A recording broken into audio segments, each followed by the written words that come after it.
It was supposed to be a simple holiday outing, just the kids, my wife, and me at the local rink for a little ice skating and hot cocoa to kick off the season. You know, those wholesome family moments that make you believe everything is right in the world.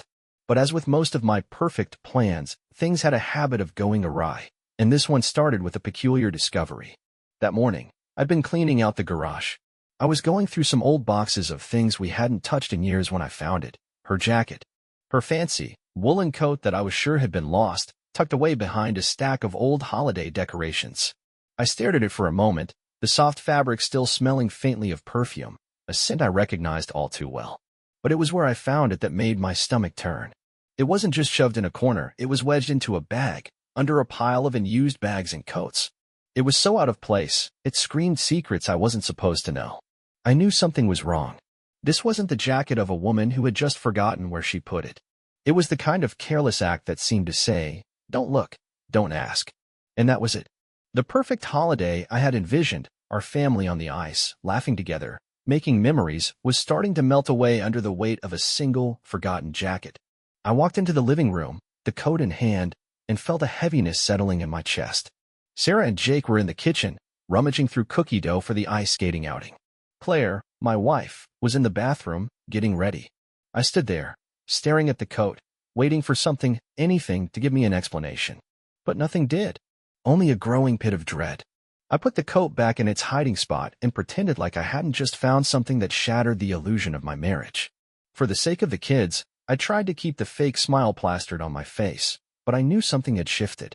The plan was to push forward with the day, ignore what was in the back of my mind, and have a nice family outing. But deep down, I could already feel the tension creeping up my spine. The kids had no idea, of course. They were too busy bouncing with excitement, trying to figure out how many laps they could skate before their hot chocolate would be cold. As we bundled up and headed out the door, I had to remind myself to smile, to act like everything was still perfect. But, as anyone who's been in my shoes can tell you, when you know something's wrong, it's hard to pretend everything's right.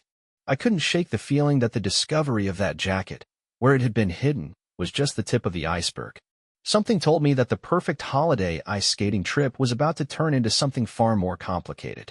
I wasn't sure how, but I knew it was only a matter of time before the truth would reveal itself in the most chaotic way possible.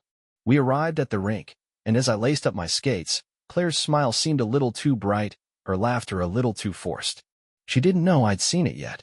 But as we stepped out onto the ice, the cold air and bright lights could no longer mask the storm brewing inside me.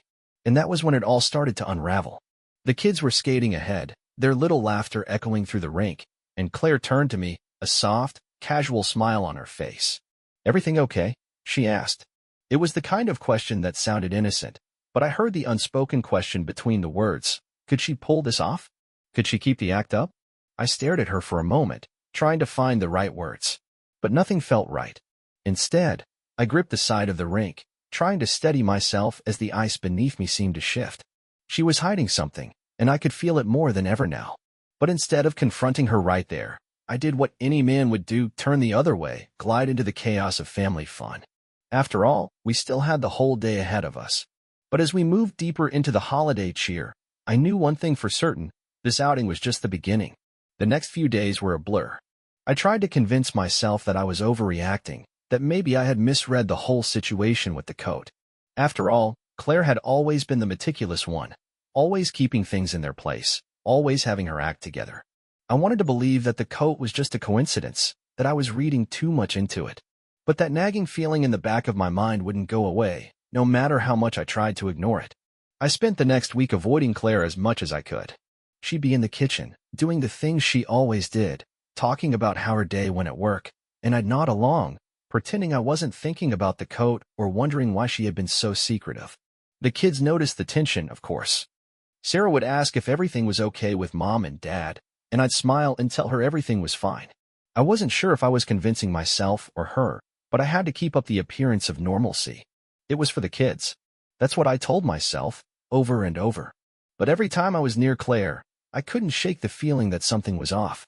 Her laughter didn't reach her eyes anymore. Her touch, when she brushed past me, felt cold, distant. She was still my wife in name, but emotionally, she was miles away. The worst part was, I could sense she knew something was wrong. She'd catch me looking at her in a way that made her uneasy, like she was waiting for me to say something, to confront her about what I already knew. But I couldn't bring myself to ask. Not yet. I kept my distance, spending more time at work, on the pretense that I was just busy. I didn't want to be around her long enough to have the conversation I knew was coming. But then, like clockwork, Claire began to press. She'd call me during the day, asking about the kids, asking how my day was, as though she was trying to fill the empty space that had grown between us. Each time, I felt the weight of her words, like she was desperately trying to pull me back in, trying to reattach the pieces of our broken marriage. But I wasn't ready. Not yet. The silence was better than the truth. One evening, after the kids had gone to bed, I was sitting on the couch, scrolling through my phone when Claire walked into the living room. Her footsteps were deliberate, too careful, and I could hear the anxiety in the way she sighed as she approached me. "We need to talk," she said softly, her voice barely above a whisper. I didn't answer at first. I couldn't. I had spent the last few days running away from this moment, and now, here it was, right in front of me. I put my phone down slowly and turned to face her. Her eyes were wide, like she was bracing for something I wasn't ready to hear. She sat beside me, keeping a careful distance between us, as though she was afraid to get too close. "Matthew," she began, her voice shaking, "I know things haven't been great between us lately. I just want you to know that I never meant for things to get this bad. But we can work through this. We can fix it." I wanted to scream at her. I wanted to ask her how long she had been lying to me, how long she had been hiding things from me. But instead, I stayed silent. I wasn't sure if I was angry, hurt, or just tired of the game she was playing. I couldn't look at her without feeling like I was going to lose it, so I turned my gaze to the floor, letting the silence hang in the air. "Please," she continued, "don't look at me like that. I know I've been distant, but I'm trying. I'm really trying to make things right." There was desperation in her voice, but I couldn't bring myself to believe it. Every word she said felt like it was wrapped in an excuse, a justification for something I couldn't quite put my finger on. I knew, deep down, that something was being kept from me, something she wasn't saying. "I don't know if I can do this anymore, Claire," I said quietly, my voice thick with emotion. "I'm not sure if I can keep pretending that everything's okay when it's not." She looked at me, her eyes searching mine, as though trying to gauge whether I knew the truth, whether I was going to confront her about what had been weighing on my mind. "What do you mean?" she asked, her voice almost too calm, too steady for someone who was clearly panicking inside. And that was when I did it. I couldn't hold it in anymore. "I know about the jacket, Claire. I found it. And I know it's not just a coincidence." My voice was low, but there was no mistaking the accusation in my words. I watched her face fall, her expression shifting from confusion to guilt in a split second. It was like the truth had just exploded between us, and there was no turning back. For a moment, she said nothing. Then, as if gathering her thoughts, she opened her mouth to speak, but the words seemed to stick in her throat. I'm sorry, Matthew. I never meant for you to find out like this," she stammered. "But I've been seeing someone. It's been going on for a while." I sat back, my heart racing. The room seemed to spin around me as the realization hit me like a ton of bricks. This wasn't just a passing phase. This wasn't something that could be easily fixed with a few apologies and promises. This was the end of everything I thought I knew about my marriage. "Who is he?" I asked, my voice barely above a whisper. I didn't want to know, but I had to. I had to hear it from her.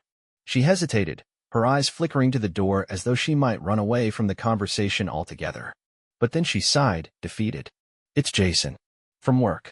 He's been there for me when you weren't. When you were too busy to notice that I was falling apart." Jason. The name hit me like a slap in the face. I had known him. He had come to our house a few times, joking around with me about work and the kids. I had never suspected him, never thought to look at him as anything other than a friend. But now, everything made sense. The late nights, the long work trips, the sudden distance between Claire and me. I stood up abruptly, unable to sit there any longer. The room felt suffocating, like the walls were closing in on me. I had to get out. I needed air, space, anything to escape the reality that was quickly unraveling before me. "Matthew," Claire called after me, her voice panicked. "Please, don't go. We can fix this. We can make it work." But I didn't stop. I couldn't. This was beyond repair. I walked out the door, not knowing where I was going, but needing to be anywhere but there. The weight of the truth pressed heavily on my chest, and I had no idea how to move forward from this. But one thing was clear, my life was never going to be the same again. The days following the confrontation were a blur. I moved through life like I was on autopilot, not fully present but not completely numb either. The kids, oblivious to the mess their parents were caught in, continued with their routines, and I did my best to maintain some semblance of normalcy for them. They deserved it. I was their dad, and no matter how much my world was collapsing, I had to be there for them. But everything felt wrong. The house felt wrong. The air felt wrong. Claire's absence weighed heavier than ever, even though she was still living under the same roof. She tried. Oh, she tried. For days, she sent me texts, left me voicemails, and even came to me during the late hours, her voice soft, her words pleading for a conversation.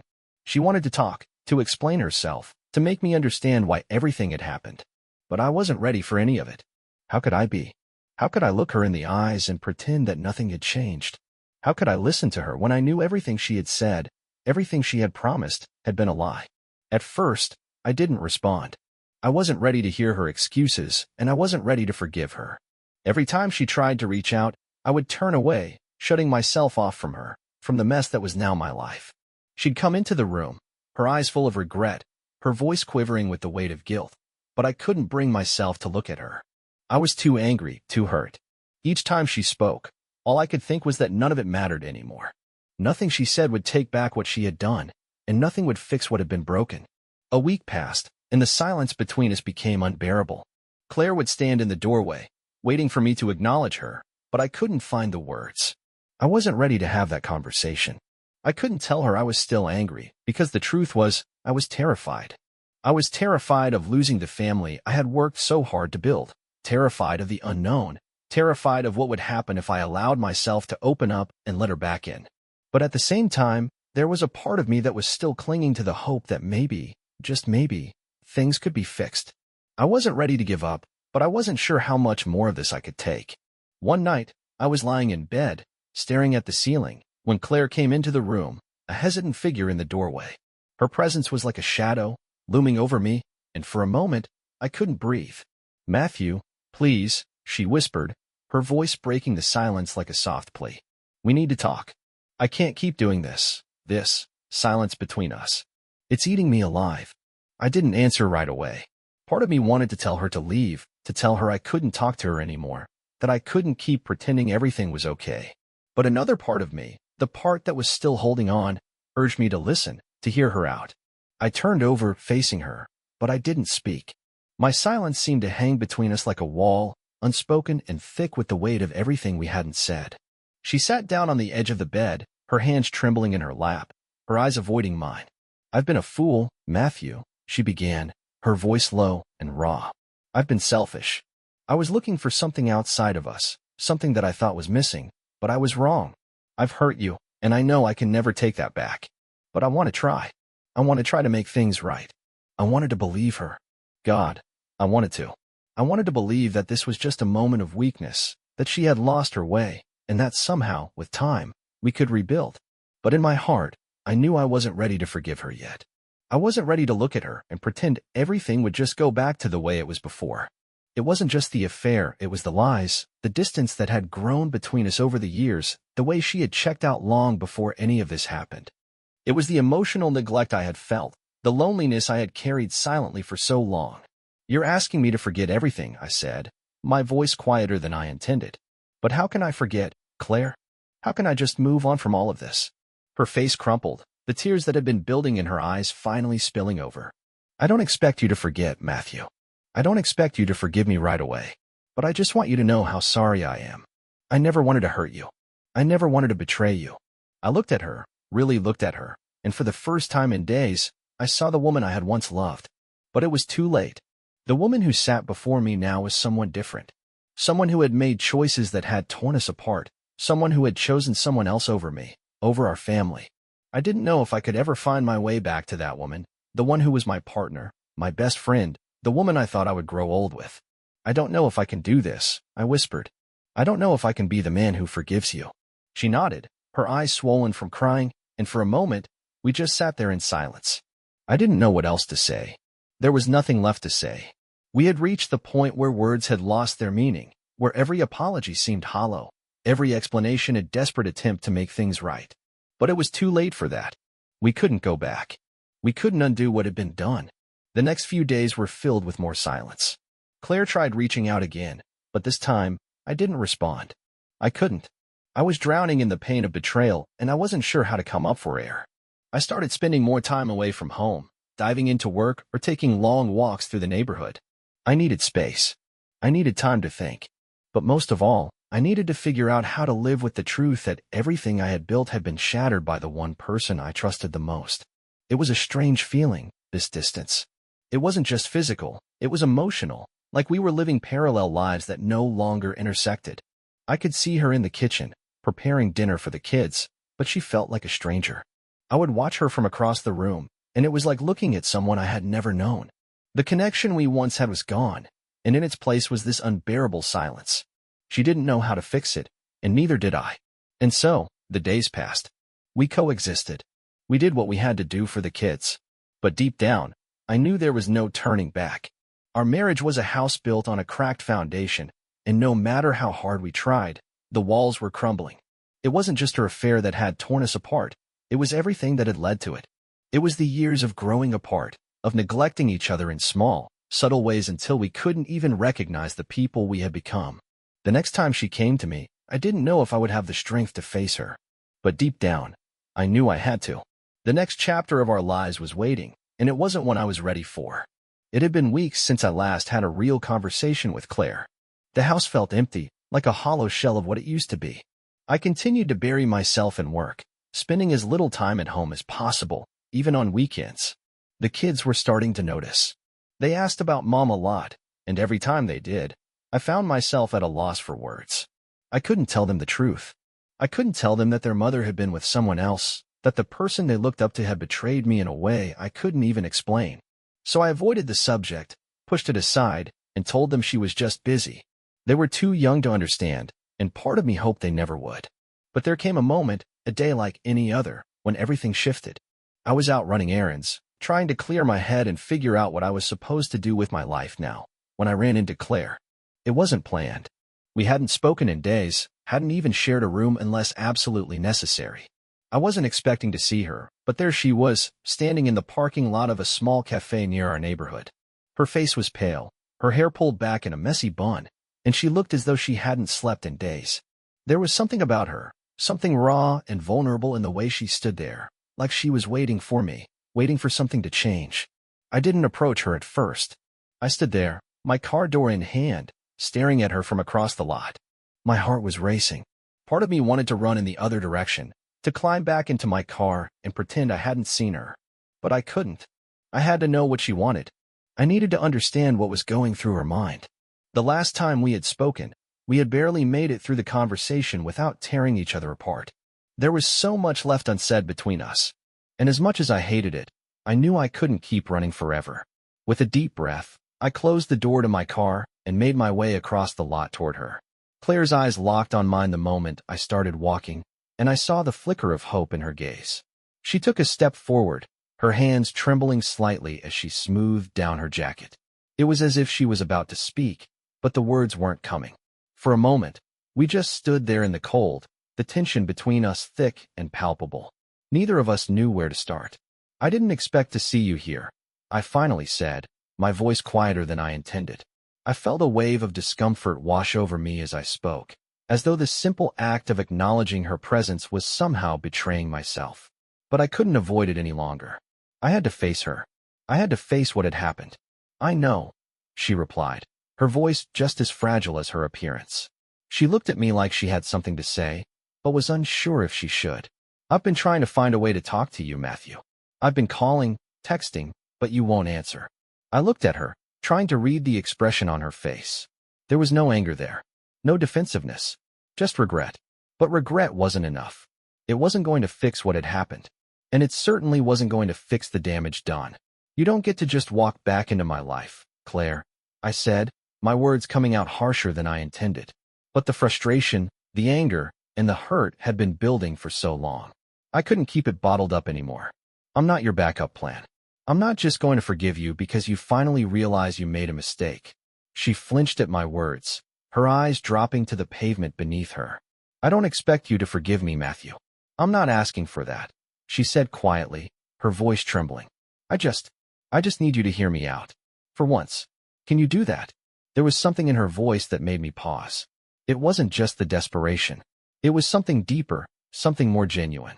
I could see it in the way she was standing, vulnerable and raw, stripped of the walls she had built around herself.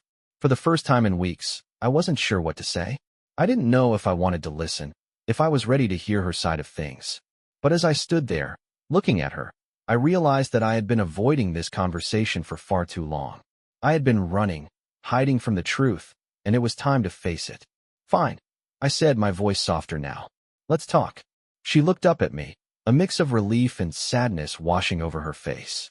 We stood there for a few moments, neither of us knowing where to begin. Finally, Claire spoke. "I never meant to hurt you, Matthew," she said, her voice breaking. "I got lost. I thought I was doing what was best for me, but I was wrong. And now I don't know how to fix it. I don't know if I can, but I want to try. I want to show you that I'm sorry. I want to show you that I can be the woman you need me to be." I didn't know how to respond. I was so angry at her, at myself, at the entire situation that I could barely form a coherent thought.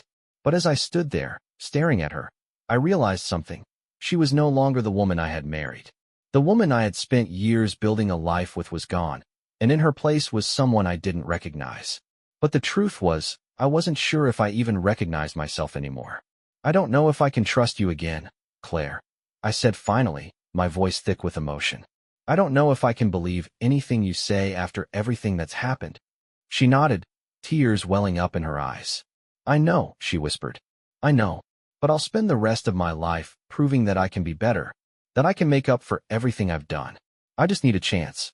That's all I'm asking for." The silence between us was deafening. I didn't know what to say, how to respond. But one thing was clear. I was at a crossroads.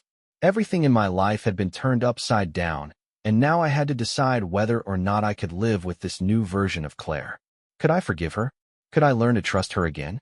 Or was it time to finally let go, to accept that we were both broken, and that no amount of apologies or promises could fix what had been shattered? "I don't know, Claire," I said, my voice barely audible. "I don't know if I can do that." She reached out, her hand trembling as she touched mine. But I didn't pull away. For a moment, we stood there, connected only by the weight of the years we had spent together, by the memories that still lingered between us, despite everything. I didn't know what the future held.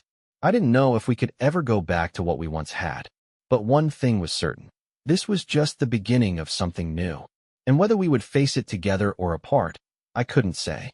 But as I stood there with her, I realized that for the first time in a long time, I wasn't sure what the next step would be. And maybe, just maybe, that was okay. It's strange how life has a way of pulling you in directions you never expected, even when you think you have it all figured out.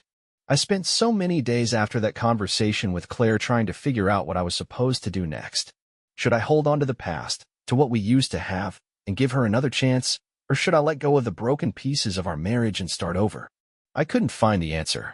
Each time I thought I had made a decision, something inside me would stir, a reminder of the years we had spent together, the kids, the good times, and I would hesitate. I wasn't ready to forgive, but I also wasn't ready to give up. The weight of the unknown was heavy, and every time I tried to move forward, I felt like I was drowning in indecision. But life doesn't wait.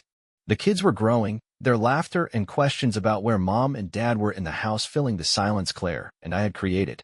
They needed more than what we were offering them, more than the broken version of their parents that we had become.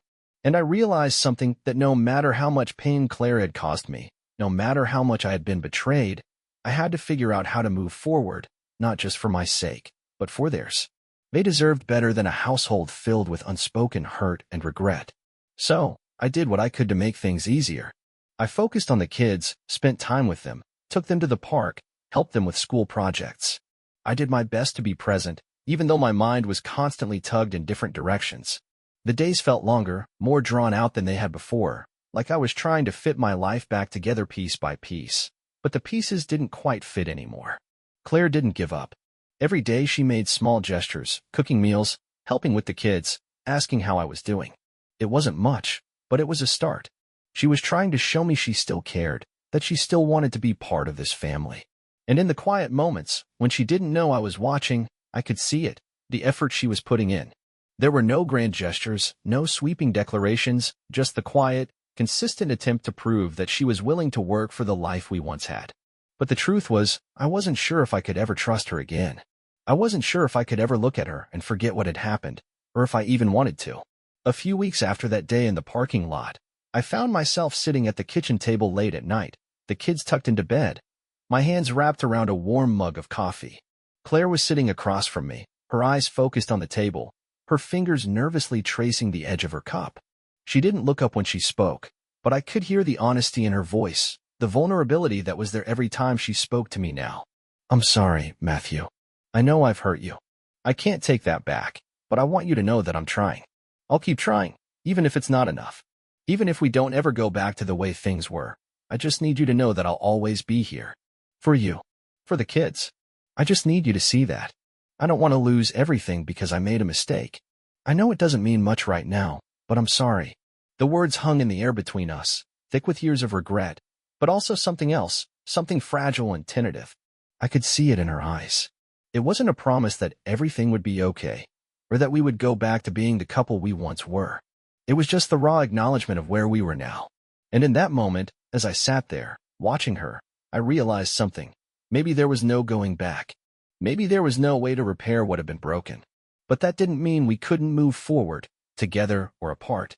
"I don't know if we can go back to what we had, Claire," I said, my voice quieter than I expected. "I don't know if I can forgive you for what you did, but I'm willing to try. For the kids. For what we once had." She looked up at me then, her eyes filled with tears. She didn't say anything at first, just reached across the table and placed her hand over mine. We sat there in silence, the weight of everything we had been through settling between us, but also something else, an understanding that we didn't have to have all the answers right now. There were no guarantees, no promises that we would be okay, but there was a recognition that we had a choice in how to move forward. "I don't expect everything to be perfect," Claire said after a long pause, "but maybe we can start over, in a way. Maybe we can figure out how to be a family again, in whatever way that looks like." I nodded slowly, feeling a knot in my stomach loosen just a little. I wasn't ready to throw myself back into the relationship we had once had, but maybe that wasn't the goal anymore. Maybe it was about finding a new way to be together, a new way to make it work for the sake of our children, for the sake of our family. It wouldn't be easy, and I wasn't under any illusions about how hard it would be. But for the first time in weeks, I felt a small flicker of hope. It wasn't the hope that everything would magically fix itself, but the hope that maybe we could build something new, something that didn't carry the weight of the past with it. The next day, Claire and I sat down together with the kids. We told them that things had been tough, that we were working through some things, but that we were still a family. The kids didn't fully understand, of course, but they were happy to see us together. It was a small step, but it was a step in the right direction. The days that followed were filled with awkward conversations and small gestures, but each one was a sign that we were willing to try. We didn't have all the answers, and I didn't know if we would ever find the way back to what we had. But as time passed, I started to realize something. The future wasn't about going back to what we once had, but about building something new. Something that, while different, was still worth fighting for. Claire and I didn't talk about her affair much after that day. It wasn't something that could be fixed with words. But I saw the effort in her every day. The way she worked to rebuild the trust that had been broken. The way she tried to be there for me, for the kids, without expecting anything in return. Maybe it was too little, too late, but I realized that sometimes that's all you get, a chance to make things right, even if it's just a small one. The road ahead was uncertain, but I wasn't alone anymore. I had my family, and somehow, that was enough for now. The future was still unknown, but it was ours to shape, and that was all I needed to know.